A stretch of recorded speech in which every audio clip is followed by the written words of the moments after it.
Labor Day, September the 7th, Monday, and I'm off for, you know what, another test. Trying to get both mics to work. The difference this time is I put a gain control on the line from the pillion seat mic, since that was too loud before, and we'll see how everything works.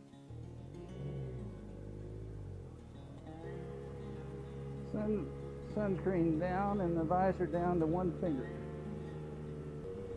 Well, this is the prettiest day in months. I think it's about 80 degrees, but the humidity's probably around 50%. Just spectacular. Really is starting to feel like fall. Well, the fall is perhaps around the corner. Well, I am really liking the HJC Rafa 90S helmet. Fits pretty well. Maybe not quite as well as the Shoei, but it's getting there. And it's so light relative to the Neotech.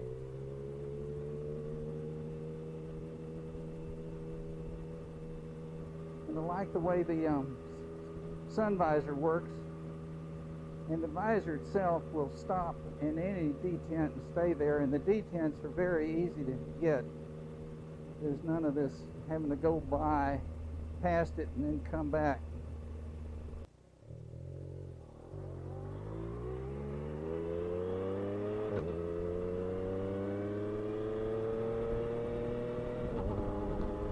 Off on Lystra.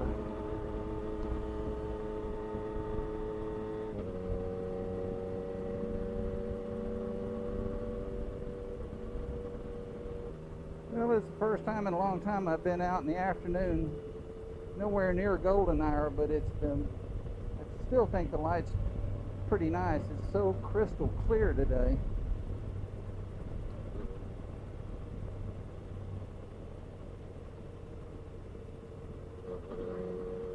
As usual, the DJI Osmo Action is set on 2.7K, 30 frames per second, with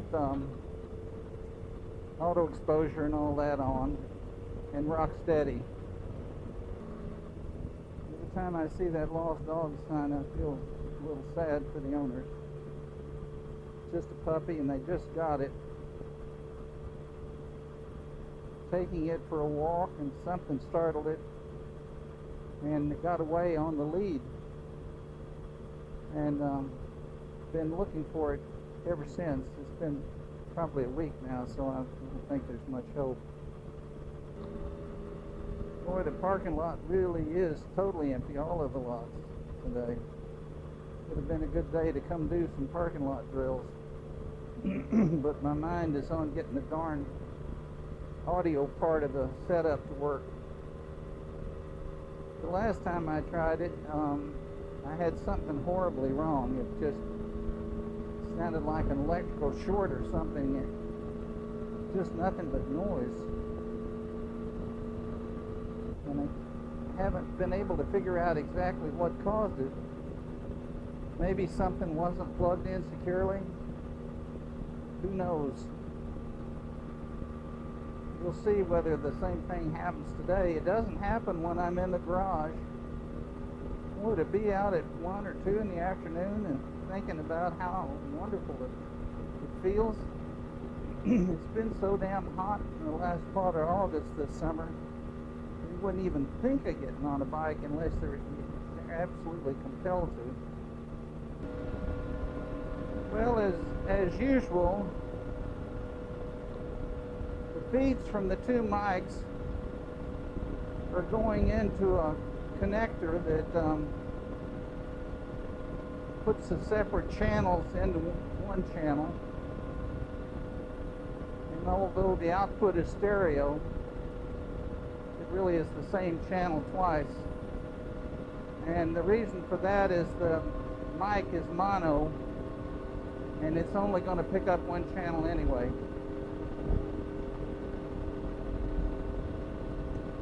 So the Zoom H1N is just being used as kind of a preamp. Its level is set on 5.5. I think the output today, I set output volume, I set on 50. First crossing.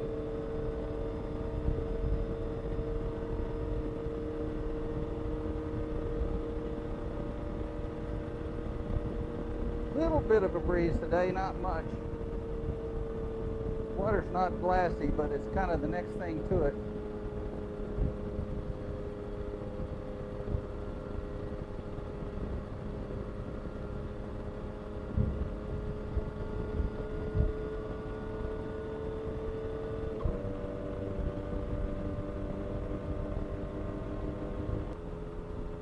So anyway, the last time the audio was so bad, I was sort of finishing the loop, heading back home on Bigwood, tooling along, hadn't done anything, and all of a sudden the terrible interference kind of sound quit. The audio was still not very good. The exhaust was way too loud for my voice. So hence the addition of the inline gain control for the exhaust part of the system. The sun visor on the HTC Rafa helmet is really very nice. It's just the right tint as far as I'm concerned. I feel like I can see everything through it. And yet it's dark enough that the sun's not bothering me at all, and today's a good test. The sun's about as bright as it can be.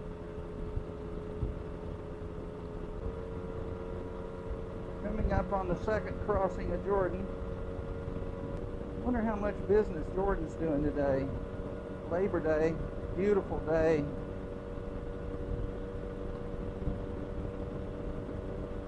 This morning I got up about 7, it was 58 degrees, if you can believe that. There's Crosswinds Marina. Fair bit of activity.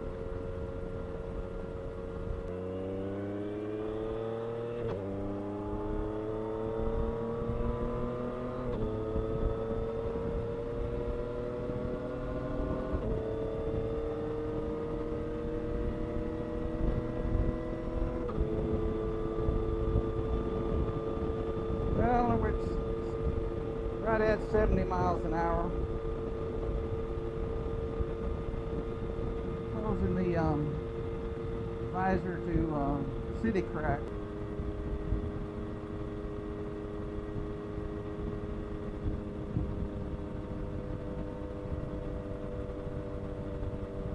Now the other way.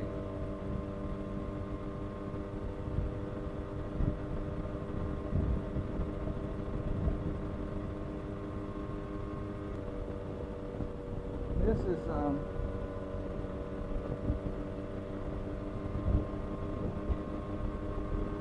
one of the nice campgrounds on Jordan. Water's really a dark blue today. It's probably just my sun visor making it look that way.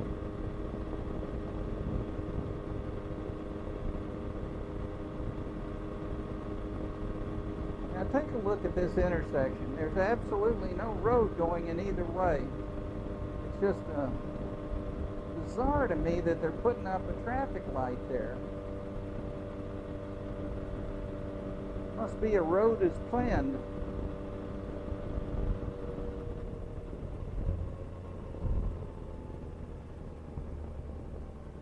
Back to Bigwood. It makes sense to have light here. Well, this road, as I've probably said many times before, has always been one of my favorites. In fact, when I first got back into riding the motorcycle again, 8 or 9 years ago, And every time I got a new bike, first real ride I would take on it after I got it home was out on this loop, Bigwood. Not much traffic on it. It's right on the shore almost to Lake Jordan, which is on our right-hand side now as we're heading north. Can't really see it. In the winter, there are a few places where you get a glimpse. But anyway, Jordan's right over there. This is all property that's associated with the lake. I guess it's federal. Can't be developed.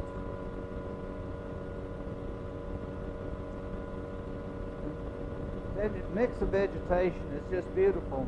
It's hard to tell the difference in colors now because everything's in the last stage of summer. Almost the same dark green, but in the early spring there are a jillion different flavors of green in here. In the fall, of course, the deciduous trees all get the pretty color and they're all mixed in. It's really gorgeous. Hope we have a nice fall this year. I'd like to come out and get some footage of the fall coloring. Well, if the audio thing will work decently, it'll be a really good solution because I'm not going to have to do any post-processing, syncing of audio to video. And although I'm not today, I usually use the quick shot feature of the Osmo Action to stop the camera, start it again, stop it again. And the way it does now with the audio track going right on with the video, there's no post-production syncing required. It's already never been down there. I guess that's an access area for the lake itself. One of my few regrets about motorcycling is that I never learned how to ride a dirt bike. And I really wish I had. I think it would have made me a better rider in all respects.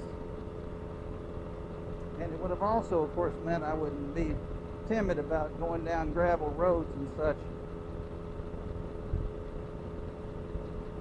Well, maybe it's never too late. I think of the Motor Mart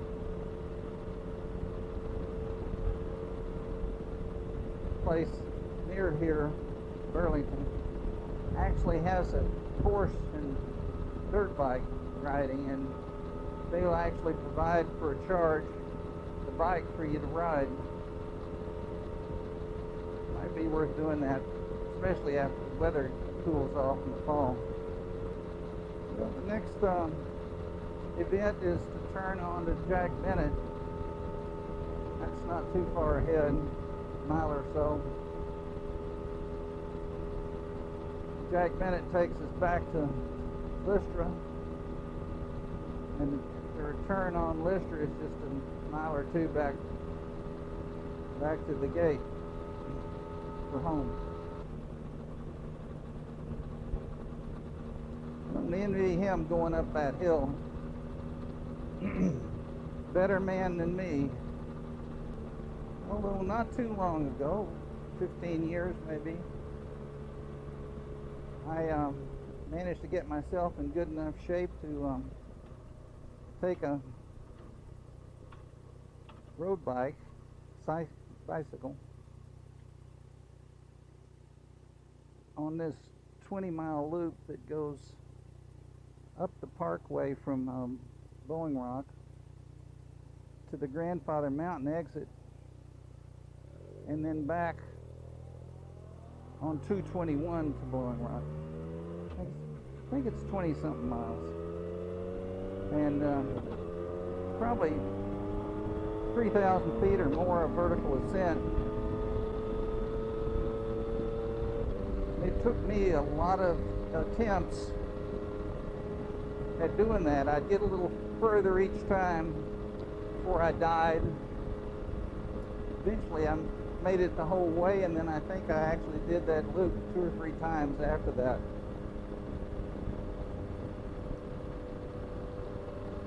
Coming down was a lot of fun. Well, I say it's a little, unless you're a really good cyclist, high speed coming down mountain twisties is not exactly comfortable, but it's better than pumping up those grades.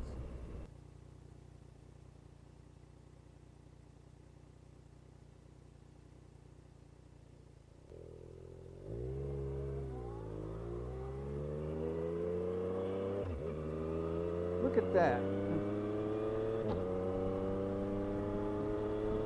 What a nice fellow.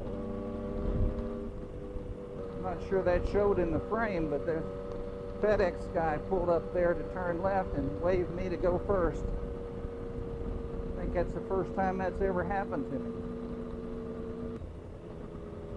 Saw one of those lost dog signs again. That's a heartbreaker.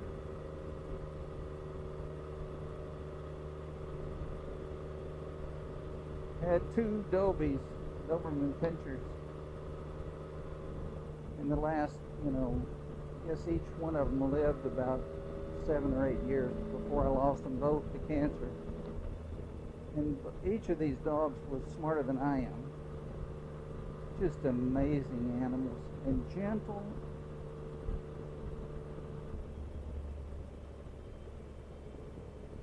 We had a toad that lived near our house at one point. The toad would come up on the deck and lie in the sun, and one of the dobies would go out and lie next to the toad and put his nose out, just almost touching the toad.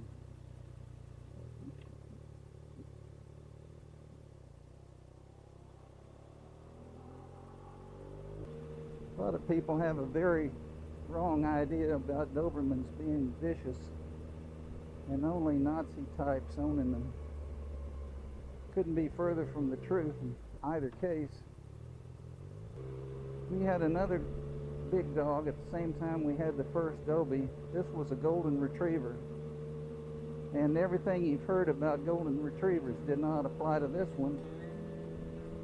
The thing was crazy vicious, hated children, and hated other dogs. And so we were going to go on a hike one time, parked the car, and my wife and I let the dogs out of the car, and we were going to get the leads on him, but the golden saw another dog that he wanted to kill and took off in a dead run.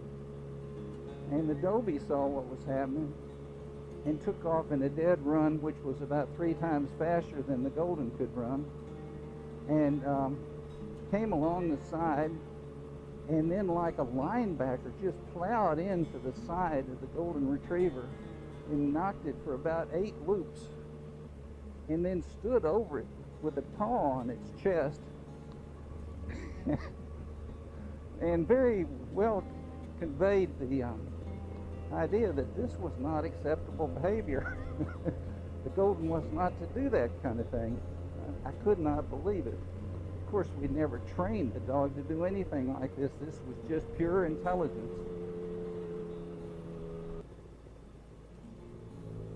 Home again, jiggity jog.